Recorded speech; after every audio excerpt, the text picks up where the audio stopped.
₹60,000 ಒಳಗಡೆ ಇಂಟರ್ನ್ಯಾಷನಲ್ ಟ್ರಿಪ್ಪನ್ನು ಮಾಡ್ಬೋದಾ? ಹೌದು. ಫ್ಲೈಟು, ನಿಮ್ಮ ಸ್ಟೇ, ಫುಡ್ಡು, ಲೋಕಲ್ ಟ್ರಾವೆಲು ಎಲ್ಲ ಸೇರಿ ನಾನು ನಿಮಗೆ ಇವತ್ತು ಭಾರತದಿಂದ international trip, insanely cheap international trip basically ಹೇಗೆ ನೀವು ತೊಗೊಬೋದು ಅಂತ ತಿಳಿಸ್ತೀನಿ. ಈ ವಿಡಿಯೋನ ನೀವು ಸ್ಕಿಪ್ ಮಾಡ್ತೀರಾ ಅಂತಂದರೆ ನೀವು ಲಿಟ್ರಲಿ ಚೀಪಾಗಿರೋಂಥ ನಿಮ್ಮ ಫಾರಿನ್ ಟ್ರಿಪ್ಪನ್ನು ಮಿಸ್ ಮಾಡ್ತೀರಾ ಖಂಡಿತವಾಗ್ಲೂ. ನಮಸ್ಕಾರ ಸ್ನೇಹಿತರೆ, ನನ್ನ ಹೆಸರು ಸಾಯಿ ಕೀರ್ತನ್. ನಿಮಗೆ budget travel, smart booking, tickets ಮತ್ತು ಪ್ರಾಕ್ಟಿಕಲ್ ಇನ್ಫಾರ್ಮೇಷನು ಇಷ್ಟವಾಗ್ತಾ ಇದೆ ಅಂದರೆ ಚಾನಲ್ನ ಸಬ್ಸ್ಕ್ರೈಬ್ ಮಾಡಿ. ಈ ವಿಡಿಯೋದಲ್ಲಿ ನಾನು ನಿಮಗೆ ಎಕ್ಸಾಕ್ಟ್ ನಂಬರ್ಸನ್ನು, ರಿಯಲಿಸ್ಟಿಕ್ ಬಜೆಟನ್ನು ನಿಮಗೆ ಕೊಡ್ತೀನಿ. ಮತ್ತು ₹50,000 ಒಳಗಡೆ ಹೇಗೆ ನೀವು ಇಂಟರ್ನ್ಯಾಷನಲ್ ಟ್ರಿಪ್ಪನ್ನು ಮ್ಯಾನೇಜ್ ಮಾಡ್ಬೋದನ್ನು ಆನೆಸ್ಟಾಗಿ ನಿಮಗೆ ಹೇಳ್ತೀನಿ. ಮೊದಲನೇ ಡೆಸ್ಟಿನೇಷನು ನೇಪಾಳ. ಇದು ಬಿಗಿನರ್ಸ್ಗೆ ಬೆಸ್ಟ್ ಇಂಟರ್ನ್ಯಾಷನಲ್ ಟ್ರಿಪ್ಪು. ಕಲ್ಚರು, ಆಮೇಲೆ ಗುಡ್ಡಗಳು, ಮೌಂಟೇನ್ಸು, ಪೀಸು ಎಲ್ಲ ನಿಮಗೆ ಇಲ್ಲಿ ಸಿಗುತ್ತೆ. ಫ್ಲೈಟ್ಗೆ ನಿಮಗೆ ಬೇಕಾಗಿರೋದು ಒಂದು ₹6,000ದಿಂದ ಒಂದು ₹12,000 ಮ್ಯಾಕ್ಸಿಮಮ್ಮು. ಆಮೇಲೆ 3 ದಿನ ಸ್ಟೇಗೆ ನಿಮಗೆ ಬೇಕಾಗಿರೋದು ಒಂದು ₹3,000ದಿಂದ ₹6,000. ನಿಮ್ಮ ಬಜೆಟ್ಟು, ನಿಮ್ಮ ಕಂಫರ್ಟ್ನ ನೋಡ್ಕೊಂಡಿರುತ್ತೆ.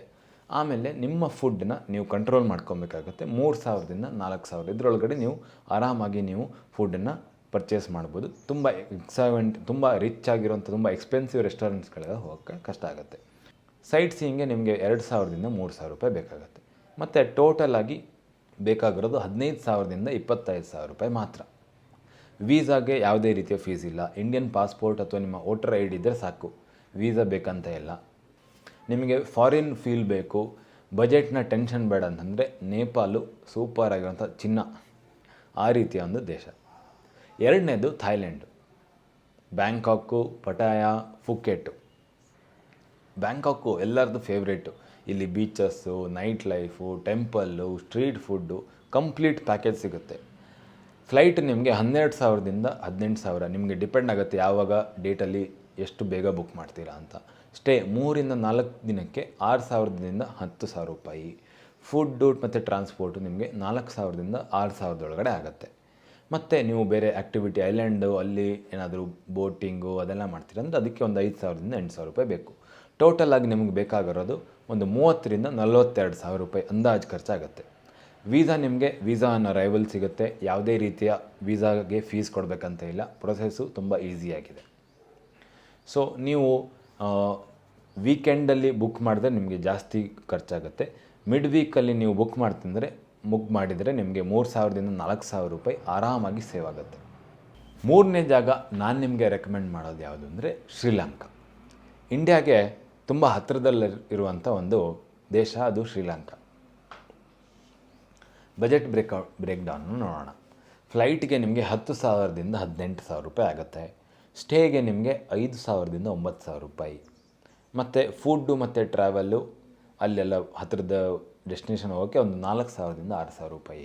ಮತ್ತು ವಿಸಿಟ್ ಮಾಡ್ತೀರಾ ಏನಾದರೂ ಮಾನ್ಯುಮೆಂಟ್ಸನ್ನೆಲ್ಲ ಅಂದರೆ $3,000ದಿಂದ $5,000 ಆಗುತ್ತೆ. ಮತ್ತು ನಿಮಗೆ ಟೋಟಲಾಗಿ $25,000ದಿಂದ $40,000 ಬೇಕಾಗುತ್ತೆ. ಈ ವೀಸಾ ಬೇಕು ಮತ್ತು ಚೀಪ್ ಮತ್ತು ಫಾಸ್ಟ್ ಆಗುತ್ತೆ ನಿಮಗೆ. ಶ್ರೀಲಂಕಾದಲ್ಲಿ ಆನ್ ಅರೈವಲ್ ನಿಮಗೆ ಸಿಗುತ್ತೆ. ಬೀಚ್ ಲವರ್ಸ್ಗಂತೂ ಶ್ರೀಲಂಕಾ ಹೇಳಿ ಮಾಡಿರೋಂಥ ಬಜೆಟ್ ಪ್ಯಾರಡೈಸ್. ಸೊ ಶ್ರೀಲಂಕಾನ ನೀವು ಖಂಡಿತವಾಗ್ಲೂ ಕನ್ಸಿಡರ್ ಮಾಡ್ಬೋದು ಈ ಬೇಸಿಗೆಯಲ್ಲಿ. ನಾಲ್ಕನೆಯದು ಡೆಸ್ಟಿನೇಷನ್ನು ಬಾಲಿ. ಇಂಡೋನೇಷ್ಯಾದಲ್ಲಿರುವಂಥ ಬಾಲಿ. ಇನ್ಸ್ಟಾಗ್ರಾಮ್ ರೀಲ್ಸು, ಬೀಚಸ್ಸು, ಟೆಂಪಲ್ಸು, ವಿಲ್ಲಾಸು ಎಲ್ಲ ನಿಮಗೆ ಸಿಗುತ್ತೆ ಈ ಜಾಗದಲ್ಲಿ. ಫ್ಲೈಟ್ ನಿಮಗೆ $18,000ದಿಂದ $28,000. ಫ್ಲೈಟ್ ಸ್ವಲ್ಪ ಕಾಸ್ಟ್ಲಿ ಆಗುತ್ತೆ. ಸ್ಟೇ ನಿಮಗೆ $6,000ದಿಂದ $12,000. ಫುಡ್ಡು, ಸ್ಕೂಟರು ಎಲ್ಲ ಸೇರಿಬಿಟ್ಟು ಒಂದು $4,000ರಿಂದ $6,000. ಆ್ಯಕ್ಟಿವಿಟೀಸು, ಫನ್ ಅದಕ್ಕೆ ಒಂದು $4,000ರಿಂದ $6,000. ಟೋಟಲು ನಿಮಗೆ ಒಂದು $35,000ದಿಂದ $50,000. ನಾನು ನಿಮಗೆ ಇದು 3 ದಿನದ ಟ್ರಿಪ್ಗೆ ಹೇಳ್ತಾ ಇರೋದು. ವೀಸಾ ನಿಮಗೆ ಆನ್ ಅರೈವಲ್ ಸಿಗುತ್ತೆ. ಸಣ್ಣ ಫೀಸಲ್ಲಿ, ತುಂಬ ಜಾಸ್ತಿ ಏನೂ ಖರ್ಚಾಗಲ್ಲ. ಚೆನ್ನೈ ಮತ್ತು ಬ್ಯಾಂಗ್ಳೂರಿನಿಂದ ನೀವು ಫ್ಲೈಟ್ ಬುಕ್ ಮಾಡಿದ್ರೆ ತುಂಬ ಚೀಪ್ ಆಗುತ್ತೆ ಬಾಲಿಗೆ ಹೋಗ್ತಾ ಇದ್ದೀರಂತಂದರೆ. 5ನೇ ಪ್ಲೇಸು ನಾನು ನಿಮಗೆ ರೆಕಮೆಂಡ್ ಮಾಡೋದು ಮಲೇಷ್ಯಾ ಅಥವಾ ವಿಯೆಟ್ನಾಂ. ಎರಡರಲ್ಲೂ ಒಂದು ನೀವು ಸೆಲೆಕ್ಟ್ ಮಾಡ್ಬೋದು. ಕ್ಲೀನ್ ಸಿಟೀಸು, ಚೀಪ್ ಆಗಿರೋಂಥ ಫುಡ್ಡು, ಸ್ಟ್ರೀಟ್ ಫುಡ್ಡಿಗೂ ಫೇಮಸ್ಸು, ಎಲ್ಲ ಫೇಮಸ್ ಆಗಿರೋಂಥ ಕಂಟ್ರಿ. ಫ್ಲೈಟು ನಿಮಗೆ $12,000ರಿಂದ $18,000 ಆಗುತ್ತೆ. ಸ್ಟೇ ನಿಮಗೆ $6,000ರಿಂದ $10,000 ಆಗುತ್ತೆ. ಫುಡ್ಡು ಮತ್ತು ಸೈಟ್ ಸೀಯಿಂಗ್ ಎಲ್ಲ ಸೇರಿಬಿಟ್ಟು ಒಂದು $5,000ರಿಂದ $8,000.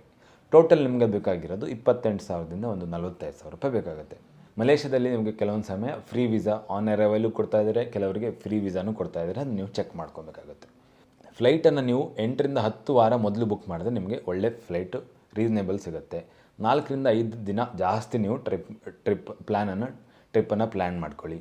ಲೋಕಲ್ ಫುಡ್ಡನ್ನು ತಿನ್ನಿ, ಸ್ಟ್ರೀಟ್ ಫುಡ್ಡನ್ನು ಎಕ್ಸ್ಪ್ಲೋರ್ ಮಾಡಿ. ಬಿಗ್ ದೊಡ್ಡ ಟೂರ್ ಪ್ಯಾಕೇಜಸನ್ನು ನೀವು ಖಂಡಿತವಾಗಿ ತೊಗೊಳಕ್ಕೆ ಹೋಗಬೇಡಿ, ಅದು ಸುಮ್ಮನೆ ವೇಸ್ಟ್ ಆಗುತ್ತೆ.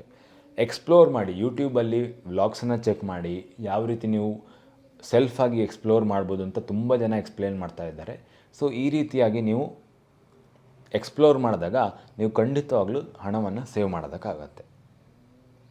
ಸೊ ಈ ರೀತಿಯ ಟಿಪ್ಸ್ ನಿಮಗೆ ಇಷ್ಟ ಆಗಿದೆ ಅಂತಂದರೆ ಕಮೆಂಟ್ಸಲ್ಲಿ ಬರೆದು ತಿಳಿಸಿ. ಮತ್ತು ನಿಮಗೆ ಯಾವ ಕಂಟ್ರಿ ಬಗ್ಗೆ, ಯಾವ ವೀಸಾ ಬಗ್ಗೆ, ಯಾವ ಇನ್ಫಾರ್ಮೇಷನ್ ಬೇಕು ಅಂತ ಕಮೆಂಟ್ಸಲ್ಲಿ ಬರೆದು ತಿಳಿಸಿ. ನೀವು ಮೊದಲೇ ಸಲ ನನ್ನ ಚಾನಲ್ನ ನೋಡ್ತಾ ಇದ್ದೆ ಅಂದರೆ ಉಳಿದಿರೋ ಬ್ಲಾಗ್ಸನ್ನು ಚೆಕ್ ಮಾಡಿ. ಮತ್ತೆ ಮುಂದಿನ ಸಂಚಿಕೆಯಲ್ಲಿ ಭೇಟಿಯಾಗೋಣ. ನಮಸ್ಕಾರ, ಧನ್ಯವಾದಗಳು, ಶುಭವಾಗಲಿ.